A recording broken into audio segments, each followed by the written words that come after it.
नमस्कार, मी सुवर्णा जोशी। खरं तर काय बोलायचं आणि कशी सुरुवात करायची हा प्रश्न आहे, कारण आता जगणं महाग झालंय आणि मरण स्वस्त झालंय।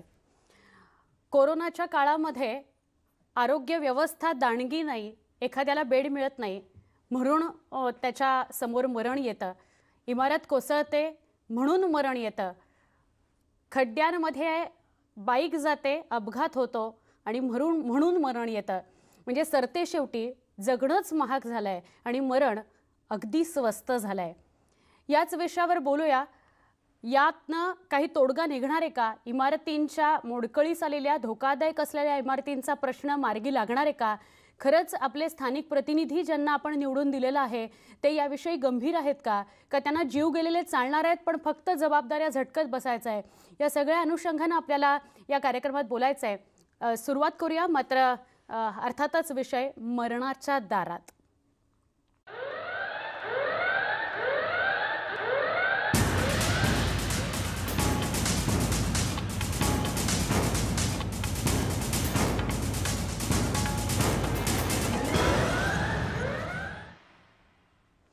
मुंबईत साधारणपणे 15,000हून अधिक धोकादायक इमारती आहेत आणि त्यामध्ये अजून सुद्धा लोक राहत आहेत, जीव मुठीत घेऊन राहत आहेत। त्यांना कल्पना आहे की कधीही मरण आपल्या दारात समोर येणार आहे, पण दुसरा पर्याय नाही आहे त्यांच्या समोर। 10 बाय 10च्या घरामध्ये राहत आहेत, त्यांच्या समोर दुसरा पर्याय नसल्या कारणाने ते तिथेच राहतात आणि मग असा कधीतरी अनाहूत वेळी अचानकपणे त्यांच्या समोर मृत्यू येतो।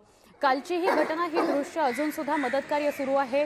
ही दृश्य अंगावर काटा आणणारी आहेत, कारण अजून सुद्धा मदत कार्याची गरज आहे। अजून सुद्धा काही लोक अडकलेली आहेत। श्वान पथकातला एक श्वान हे अग्निशमन दलाच्या कर्मचाऱ्यांपर्यंत पोहोचवतो आणि जिथे हे श्वान जात आहेत आणि वास घेऊन हे सांगतायत की आतमध्ये अजूनही त्या ठिकाणी कोणीतरी अडकलेलं आहे, तिथे आता पुन्हा शोधकार्य करायला सुरुवात झालेली आहे। रात्रभर हे शोधकार्य सुरू होतं। मुंबईतल्या कोर्टमधली ही इमारत जी काल कोसळली, धोकादायक इमारत होती आणि एप्रिलमध्ये या इमारतीचं काम पुन्हा एकदा म्हाडा सुरू करणार होतं, मात्र त्याआधीच ही इमारत कोसळली आहे। 6 जणांचा मृत्यू झालेला आहे, अनेक जण जखमी झालेली आहेत। याहून महत्त्वाचं, जी लोक या इमारतीमध्ये राहत होती आता ती उघड्यावर राहतात की काय अशी परिस्थिती आलेली आहे। घर नाही दुसरं, त्यामुळे जीव मुठीत घेऊन ते त्या धोकादायक इमारतीत राहत होते, पण आता ही इमारत कोसळलेली आहे। चमचा वाटीपासून सुरू केलेला संसार हा उद्ध्वस्त झालेला आहे। अगदी नेस्त्या वस्त्रानिशी या लोकांना बाहेर पडावं लागलंय। ज्यांना बाहेर काढलं त्यांना रुग्णालयात आता दाखल केलंय, त्यांच्यावर उपचार सुरू आहेत आणि काहींनी तर आपलं घर माणसं सुद्धा गमावलेली आहेत। कोणाला? आज सकाळी पुन्हा बचाव कार्य सुरू झालेलं आहे, तेव्हाची ही दृश्य आहेत। खरं तर कोरोनाच्या काळात सोशल डिस्टन्सिंग पाळायचं आहे, पण काल इतक्या मोठ्याने आवाज झाला, 5च्या दरम्यान ही इमारत कोसळली आणि इतक्या मोठ्याने आवाज झाला की सगळे आजूबाजूचे जमा झाले आणि त्यांनी लोकांना बाहेर काढण्याचं काम केलं। आपल्याबरोबर भाजपचे स्थानिक आमदार राहुल नार्वेकर जोडले गेलेले आहेत, त्यांच्याशी आपण या सगळ्याविषयी बोलणार आहोत। राहुल नार्वेकर, खरं तर या कार्यक्रमामध्ये स्वागत असं म्हणण्याची ही वेळ नाही, पण दरवर्षी पावसाळ्यामध्ये धोकादायक इमारतींचा प्रश्न निर्माण होतो, अनेकांचा जीव जातो आणि नंतर प्रश्न उरतो तो कुणाची जबाबदारी याचा। राहुल नार्वेकर, पहिला हाच प्रश्न आहे की कुणाची जबाबदारी आणि कुणावर आपण दोष टाकायचे हे महत्त्वाचं आहे की खरोखर माणसं जगायला हवी आहेत? सर्वप्रथम या दुर्दैवी दुर्घटनेत माझ्या या कुलाबा विधानसभेतील कोर्ट एरियामधील बानुशाली बिल्डिंग मधील 2 रहिवासी यांचा दुःखद मृत्यू झाला, त्याबद्दल मी एक शोकांजली अर्पित करतो आणि अत्यंत त्यांच्या परिवाराला हा जो मोठं नुकसान झालंय ते सोसायचं धीर मिळो अशी ईश्वरचरणी प्रार्थना करतो। आपण जर बघितलं तर आज मुंबईत सर्वात मोठा जर कुठचा प्रश्न असेल तर तो डिलॅपिलेटेड म्हणजेच अत्यंत वाईट परिस्थितीत असणाऱ्या या इमारतींचा प्रश्न आहे। मुंबईत जवळजवळ 1400 सेस कॅटेगरी बिल्डिंग्स आहेत। सातत्याने या इमारतीत राहणारी रहिवासी जे आहेत, भाडेकरू जे आहेत, ते महाराष्ट्र शासनाला रिपेअर सेस भरत आले आहेत। वारंवार आम्ही ही मागणी केली आहे की मुंबईतली विशेषतः कुलाबा परिसरात 100-150 वर्ष जुन्या इमारती आहेत, ब्रिटिशकालीन इमारती आहेत, यांची दुरुस्ती करणं अत्यंत आवश्यक आहे. वारंवार अशी विनंती करूनही महाराष्ट्र शासनाने याकडे दुर्लक्ष केलं गेलं. मी आपल्याला सांगू इच्छितो की माझ्या या कुलाबा विधानसभेत प्रत्येक पावसाळ्यात किमान 2 इमारती कोसळतात. या भानुशाली इमारतीच्या बरोबर समोर मल्होत्रा हाऊसला लागून जी इमारत आहे ती गेल्या पावसाळ्यात कोसळली. त्याचप्रमाणे बाजारगेट मधील इमारती कोसळल्या, चिरा बाजार मध्ये इमारती परवाला धोबी तलाव मध्ये एक इमारत कोसळली. तर ह्या संपूर्ण कुलाबा विधानसभेत 100-150 वर्ष जुन्या मोडकळीस आलेल्या इमारती आहे, ज्याच्याकडे शासनाने कंप्लीट दुर्लक्ष केलं गेलं आहे. आपल्याला सांगू इच्छितो की गेल्या वेळेच्या सरकारने सन्मान्य माजी मुख्यमंत्री देवेंद्रजी फडणवीस यांनी म्हाडाला 100 कोटी रुपये त्वरित रिपेअर बोर्ड द्यायला सांगितलेल्या या इमारतींच्या दुरुस्तीसाठी. त्यानंतर सातत्याने आम्ही मागणी केली आहे या सरकारकडे. मी कुलाबा विधानसभेचा आमदार झाल्यापासून मी सातत्याने मागणी केली आहे की दुरुस्तीसाठी, मोडकळीस आलेल्या इमारतींसाठी आपण किमान 500 कोटी रुपयाचा निधी उपलब्ध करून द्यावा. पण असं शासनाने केलं नाहीये. आपण जर बघितलं राहुल तर नार्वेकर, आपण म्हणताय की 100 कोटी म्हाडाला देऊ केले होते फडणवीस यांनी, ते मिळाले होते का म्हाडाला? आणि 7-8 महिन्यांपूर्वी तर आपणच सत्तेमध्ये होतात, मग तेव्हा या मोडकळीस आलेल्या इमारतींचा पाठपुरावा आपण स्वतः केला होतात का? त्याचा कुठलाच बोला. मी तुम्हाला तेच सांगतोय की माझा पाठपुरावा सातत्याने आहे. ऑक्टोबर 2019 मध्ये कुलाबा विधानसभेचा लोकप्रतिनिधी म्हणून मी निवडून आलो. त्यावेळेस पासून नव्हे तर यापूर्वी विधान परिषदेचा सदस्य असतानाही विधान परिषदेत सातत्याने प्रत्येक अधिवेशनात मुंबई विषयीचा विषय घेतला की मी मोडकळीस आलेल्या इमारतींच्या दुरुस्तीचा विषय घेतला. आता आपल्याला एक जाणून घ्यायचं महत्वाचं आहे, मोडकळीस आलेल्या इमारतींची दुरुस्ती का होत नाही? मोडकळीस आलेल्या इमारतींची दुरुस्ती न होण्याच्या 3 प्रमुख कारण आहेत. एक, निधीचा अभाव आहे. निधीचा अभाव म्हणजेच महाराष्ट्र शासनाला एकटा ठोस निर्णय घेऊन जास्तीत जास्त निधी या मोडकळीस आलेल्या इमारतींसाठी रिझर्व्ह करायला लागेल, प्रोव्हिजन करायला लागेल. नंबर 2, आपण जर बघितलं तर आमदार निधीही आपल्याला दुरुस्तीसाठी देता येतो, पण आज शासनाने जे नियम केले आहेत की आपण केवळ एका आमदाराकडनं एका इमारतीसाठी निधी घेऊ शकतो, तो नियम ताबडतोब रद्द करण्याची गरज आहे. जेवढे आमदार जेवढी निधी या इमारतींच्या दुरुस्तीसाठी देऊ शकतील, मला वाटतं ही काळाची गरज आहे. नंबर 3, आपण जर बघितलं तर आज ट्रस्ट डेफिसिट म्हणजे विश्वासाचा अभाव भाडेकरूंमध्ये शासनाने निर्माण केला आहे. जवळजवळ 40 वर्षापूर्वीपासून ज्या लोकांना म्हाडाच्या ट्रान्झिट कॅम्प मध्ये आपण भरती केलं आहे, त्यांना अजूनही आपण त्यांच्या हक्काची घरं देऊ शकलो नाही आहोत. आणि म्हणूनच इमारतीमध्ये मोडकळीस आलेल्या इमारतीमध्ये राहणाऱ्या रहिवाशांना एक प्रकारची भीती आहे की आपण आपली इमारत सोडली की आपल्या आयुष्यात परत कधी आपण आपल्या मालकीच्या घरात येऊ शकणार नाही, हक्काच्या घरात येऊ शकणार नाही.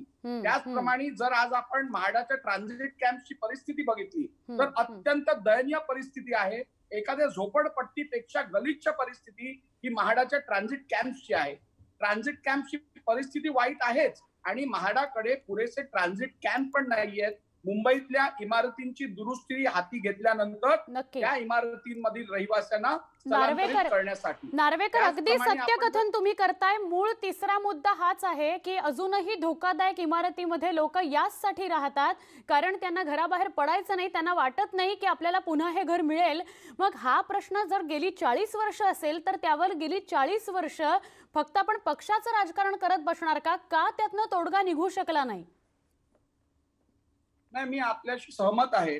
हा जो प्रश्न आहे तो आजचा किंवा कालचा किंवा 5 वर्षापूर्वीचा नाहीये. हा गेले किमान 25-30 वर्षापासून सातत्याने लोकप्रतिनिधी, सर्व पक्षाचे लोकप्रतिनिधी सातत्याने शासनाकडे मागणी करत आहेत. आज जर आपण बघितलं तर मुंबईत इमारती संबंधित कोणत्या कोणत्या एजन्सीज काम करतात. मुंबई महानगरपालिका आहे, म्हाडा आहे.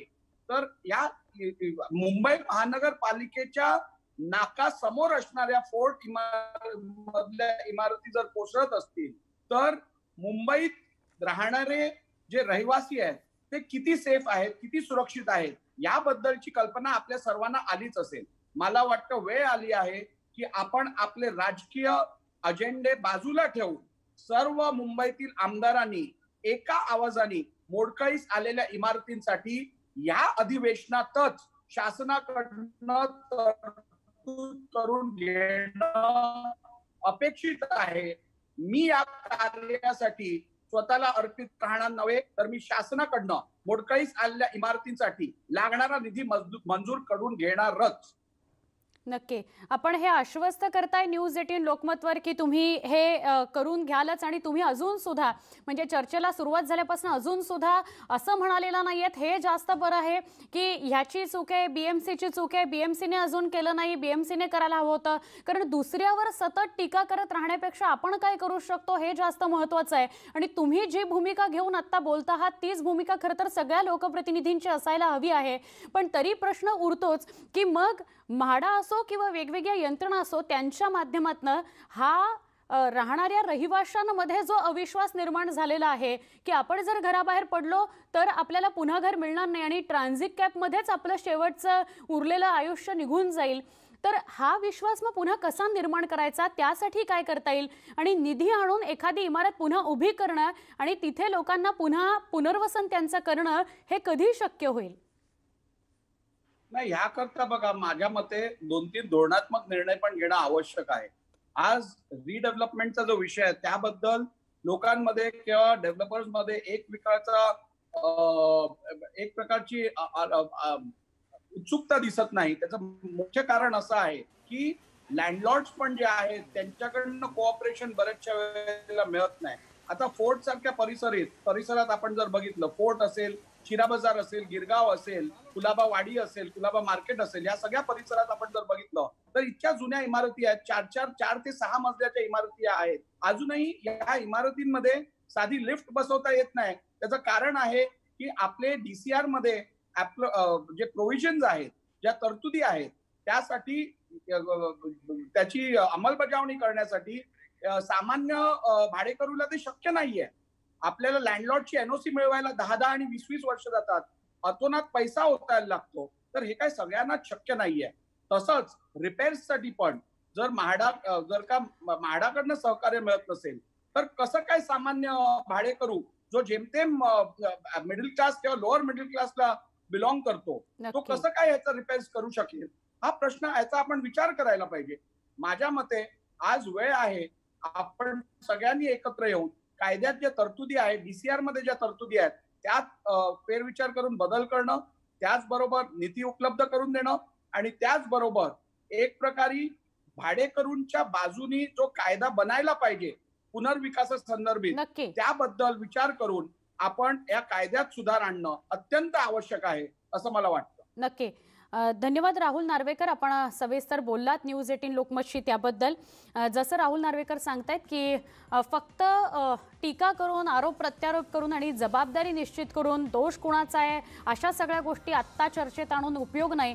तर निधीच्या बरोबर काही धोरणात्मक निर्णय, काही भाडेकरूंच्या बाजूने असलेले कायदे जे आहेत त्यात काही बदल करणं, अशा सगळ्या गोष्टी यावेळेला करणं अत्यंत गरजेचं आहे. एक छोटासा ब्रेक घेणार आहोत, लगेच भेटतो याच कार्यक्रमात काही क्षणात. पहा फक्त न्यूज 18 लोकमत.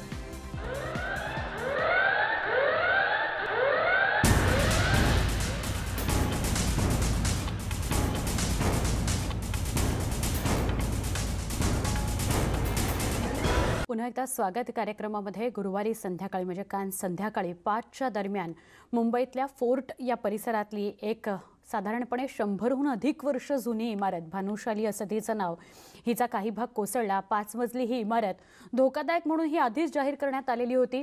म्हाडाकडून एप्रिलच्या 1 तारखेला दुरुस्तीचं कामही सुरू होणार होतं, मात्र ते होऊ शकलं नाही कारण अर्थातच लॉकडाऊनचा पिरियड होता, कोरोनाची भीती होती, सोशल डिस्टन्सिंग पाळायचं होतं. पण अनेक रहिवासी या इमारतीमध्ये राहत होते आणि काल अचानक इमारत पत्त्याच्या बंगल्याप्रमाणे, तिचा एक भाग पत्त्याच्या बंगल्याप्रमाणे समोर असलेल्या 2 इमारतींच्या काही भागावर कोसळला. जसा जोरात आवाज झाला, लोक बाहेर आली, लोकांनी लगेचच मदत कार्य जेवढं स्वतः शक्य होतं तेवढं करायला सुरुवात केली. मग अग्निशमन दलाच्या जवानांना बोलवण्यात आलं आणि रात्रभर मदत कार्य बचाव कार्य सुरू होतं. आत्ताही सकाळ झाल्यावर श्वान पथक दाखल झालं या सगळ्या ठिकाणी आणि जिथे जिथे श्वान सूचना करतील त्यानुसार तिथे पुन्हा एकदा मदत कार्य सुरू झालेलं आहे. शिवसेनेचे खासदार अरविंद सावंत आपल्यासोबत जोडले गेलेले आहेत. त्यांच्याशी या सगळ्याविषयी आपण बोलणार आहोत. अरविंद सावंत, खरं तर तुम्हाला अख्खी मुंबई यासाठी ओळखते की अगदी सामान्यातल्या सामान्य व्यक्ती जर असेल तर त्याच्यासाठी त्याच्या प्रश्नासाठी आपण सतत आवाज उठवलेला आहे. ते प्रश्न आपण सभागृहापर्यंत पोहोचवलेले आहेत आणि त्याचा पाठपुरावा सुद्धा केलेला आहे.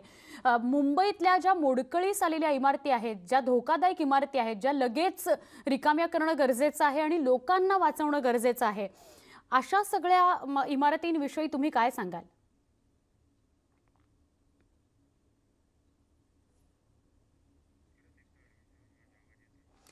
अरविंद सावंत, आवाज येतोय आपल्याला?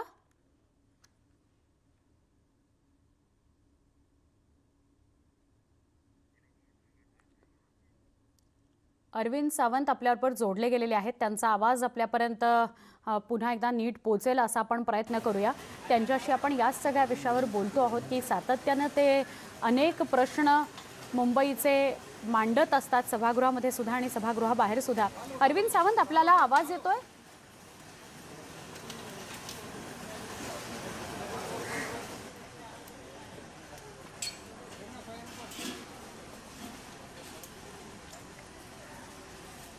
साधारणपणे मुंबईमध्ये 15,000हून अधिक धोकादायक इमारती आहेत, मोडकळीस आलेल्या इमारती आहेत.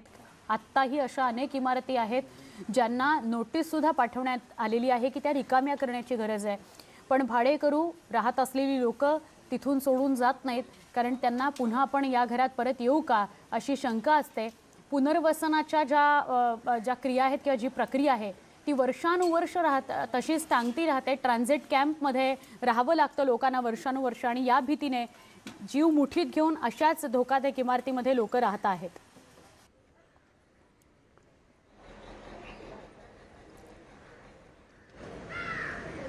आणि या सगळ्याविषयीच आपण अरविंद सावंत यांच्याशी बोलणार आहोत. अर्थातच हा मुद्दा सातत्यानं चर्चेत आणावा लागेल, याविषयी बोलावं लागेल, याविषयी अनेक प्रश्न प्रसारमाध्यमांकडून उचलावे लागतील आणि ते न्यूज 18 लोकमत सातत्यानं करेल की दरवर्षी जर स्वतः कुळाब्यामध्ये राहुल नार्वेकर सांगत असतील की 2 इमारती मुंबईमध्ये पडतात तर ही किती गंभीर बाब आहे आणि ती किती गांभीर्यानं घेण्याची गरज आहे आणि त्यावर कायमस्वरूपी काही तोडगा काढता येतो का हे बघणं किती गरजेचं आहे. त्यांनी हे आवाहन केलं की सगळ्या राजकीय नेत्यांनी एकत्र येऊन, स्थानिक पक्षाच्या प्रतिनिधींनी एकत्र येऊन मोडकळीस आलेल्या इमारतींचा प्रश्न मार्गी लावला पाहिजे, पण तसं होताना दिसत नाही. आज सकाळी जेव्हा पुन्हा मदत कार्य आणि बचाव कार्य सुरू झालेलं आहे तेव्हाची दृश्य पण एका बाजूला बघतोय. मुंबईतल्या फोर्टमधली भानुशाली ही इमारत कोसळलेली आहे. 125 वर्ष जुनी होती इमारत.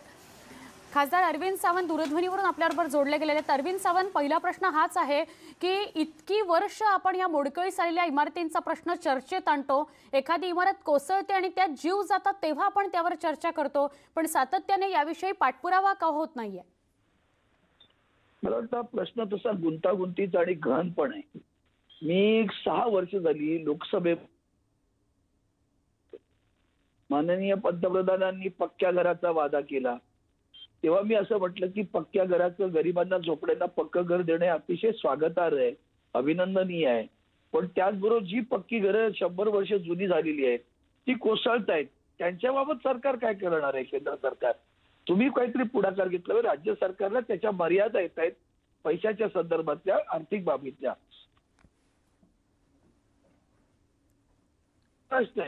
त्या महाराष्ट्राला निदान या बाबतीत तरी आपण सहानुभूतीने पाहिलं पाहिजे. कित्येक वर्ष पावसाळा आला आणि इमारती कोसळल्या नाहीत असं मला वाटतं. ते 1 वर्ष गेलं असेल आणि ह्या 100 वर्ष जुन्या इमारती आहेत. हा एक गुंतागुंतीचा विषय आहे. याच्या संदर्भात मध्यंतरी क्लस्टर डेव्हलपमेंटचं धोरण स्वीकारलं गेलं. मी तेव्हाही असं स्पष्टपणे म्हणालो की क्लस्टर डेव्हलपमेंटचं धोरण नुसतं स्वीकारून जमणार नाहीये, त्याने काही मिळणार नाही. ते धोरण स्वीकारलं पण त्याला कायदा करावा लागेल, पण तो थोडासा कठोर करावा लागेल. कारण म्हणजे काय होतंय, तुम्हाला पण असंच वाटतं की कायद्यामध्ये धोरणामध्ये काही बदल करावे लागणार आहेत, कायद्यामध्ये काही बदल करावे लागणार आहेत, आणि जो किचकट विषय आहे सगळ्यात शेवटचा किचकट विषय तो म्हणजे रहिवासी बाहेरच यायला तयार नाहीत धोकादायक इमारतींमधून, कारण जो पुनर्वसनाचा कालावधी आहे किंवा तितक्या वेळ त्यांना ट्रान्झिट कॅम्पला राहावं लागतं आणि तिथली जी काही परिस्थिती आहे या सगळ्याने ते घाबरून जातात, त्यामुळे अजूनही ते धोकादायक इमारतीमध्ये राहत आहेत. तर त्यांचा विश्वास संपादन करायची गरज आहे असंही वाटतं.